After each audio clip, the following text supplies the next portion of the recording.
Hello students, आज के इस वीडियो में आपका बहुत बहुत स्वागत है। आज की इस वीडियो में हम जो क्लास 10 साइंस का chapter 1 chemical reaction and equation के कंटेंट्स को जानेंगे।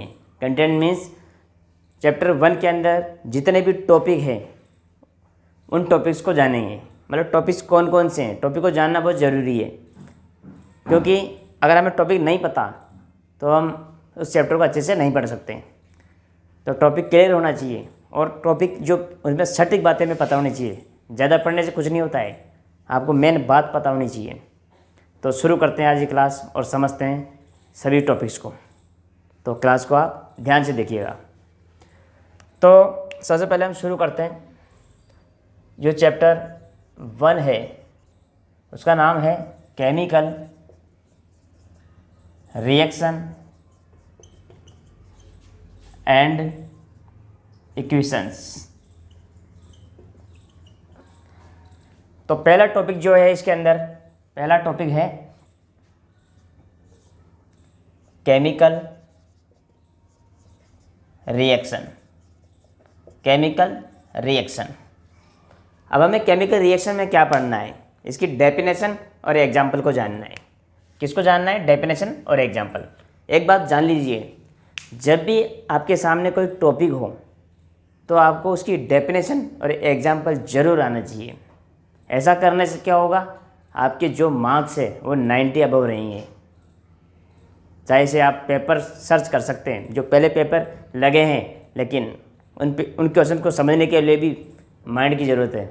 अगर आप डेफिनेशन को ध्यान में रखकर क्वेश्चन को देखेंगे वो ज़रूर आपसे सॉल्व होगा।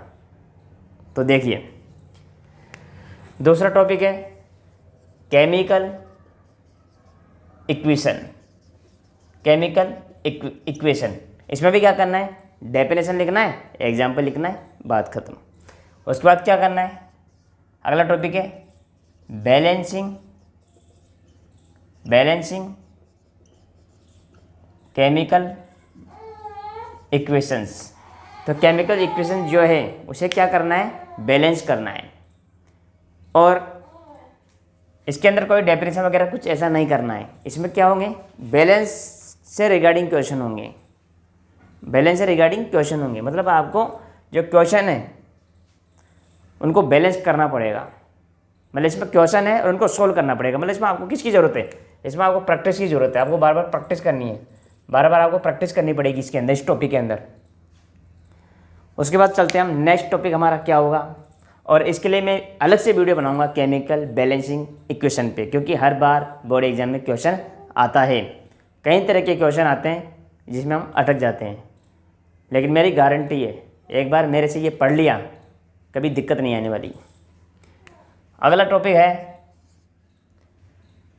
Types of chemical equation.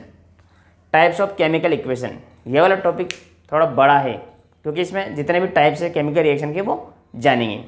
तो पहला टाइप क्या है? पहला है कॉम्बिनेशन रिएक्शन। Combination reaction. दूसरा है डीकम्पोजिशन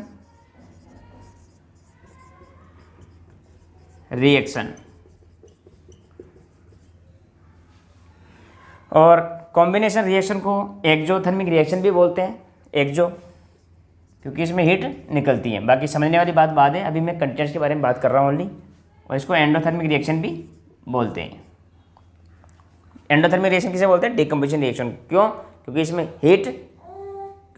इसमें हीट गेन होती है और इसमें हीट कॉम्बिनेशन रिएक्शन में हीट रिलीज होती है। और थर्ड पॉइंट है जो डिकम्पोजिशन रिएक्शन है, ये भी 3 तरह की है। कौन कौन सी है? एक तो है photo decomposition reaction. Photo decomposition reaction. एक है इलेक्ट्रोलाइटिक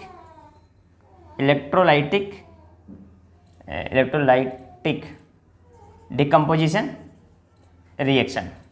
और एक और है थर्मल डिकम्पोजिशन रिएक्शन। तो ये 3 टाइप्स और है इसके। उसके बाद है displacement reaction. Displacement reaction, displacement reaction. उसके बाद है double displacement reaction. Double displacement reaction, double displacement reaction के अंदर भी दो रिएक्शन और पढ़नी पड़ती है। एक है precipitation reaction, precipitation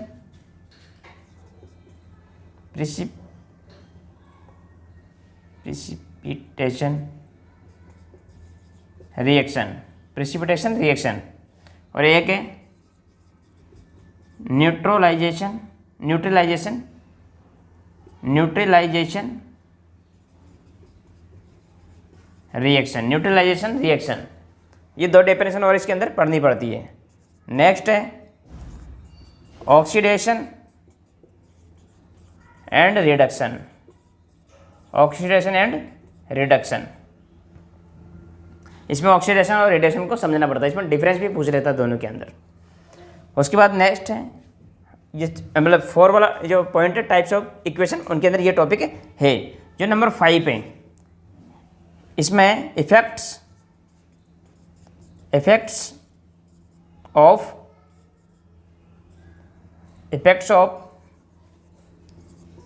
oxidation, effects of oxidation. तो दो इफेक्ट्स है, कौन कौन से हैं? एक तो है रेंसिडिटी और एक है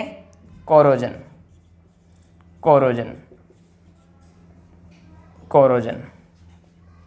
तो ये कंप्लीट कंटेंट है चैप्टर 1 का, केमिकल रिएक्शन एंड इक्वेशंस का। अगर आपके इस चैप्टर में पढ़ना क्या है, मतलब कैसे स्टडी कर रहे हैं इन सब की, देखो केमिकल रिएक्शन जो है इसकी आपको डेफिनेशन और एग्जाम्पल, इतनी बात हो गई, ये टॉपिक क्लियर है। अब बार बार ज़्यादा पढ़ते रहोगे कोई फ़ायदा नहीं है, बस वो डेफिनेशन जो एग्जाम्पल है उसकी आपको प्रैक्टिस करनी है केवल। केमिकल इक्वेशन में भी डेफिनेशन लिखनी है और एग्जाम्पल लिखना है बस। बैलेंसिंग केमिकल इक्वेशन, यहाँ कोई डेफिनेशन की जरूरत नहीं है, यहाँ क्वेश्चंस को सोल्व करना है। बुक में जो भी क्वेश्चन दे रखे हैं या आपको जहाँ से भी कोई क्वेश्चन मिलते हैं आपको उनको सोल्व करना है। जितना ज़्यादा सोल्व करेंगे आपको ये आ जाएंगे।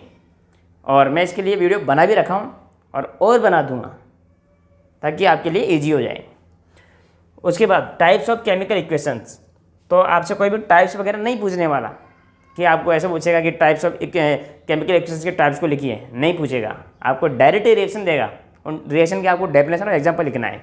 अब डेफिनेशन आपको कॉम्बिनेशन रिएक्शन दे दे, डिकम्पोजिशन दे दे, डिस्प्लेसमेंट दे दे, डबल डिस्प्लेसमेंट, ऑक्सीडेशन, कोई भी दे दिया आपको, डेफिनेशन और एग्जाम्पल आपको लिखना है। डेफिनेशन, एग्जाम्पल मीन्स रिएक्शन लिखनी है आपको। कितने रिएक्शन? एक रिएक्शन, दो रिएक्शन, जो भी आपको एक रिएक्शन तो मिनिमम आपको याद होनी चाहिए, क्योंकि एग्जाम्पल मस्ट है डेफिनेशन के लिए। आपसे एग्जाम में पूछे या नहीं पूछे, एग्जाम्पल तो लिखना ही है।